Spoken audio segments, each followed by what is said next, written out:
Hi there, I'm Sarah with WTI. If you're looking for something to pick you up in the afternoon or in the morning, I've got a product for you. This is Monster Energy Drink. This flavor is Zero Ultra.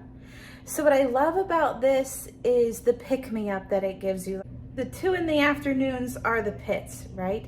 But this will still give you the perfect amount of energy to keep up with your kids through the afternoon, but not keep you up all night, not make you lose sleep, and not give you the jitters. So I love that. I also love that this is only 10 calories.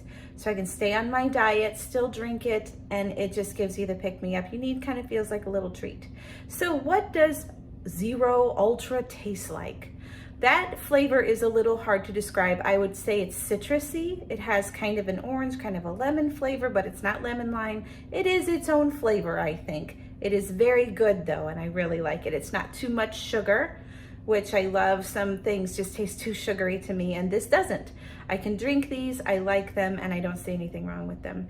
So really, this is a wonderful thing to have to give you that pick-me-up in the afternoon, and I highly recommend it, and that's my point of view.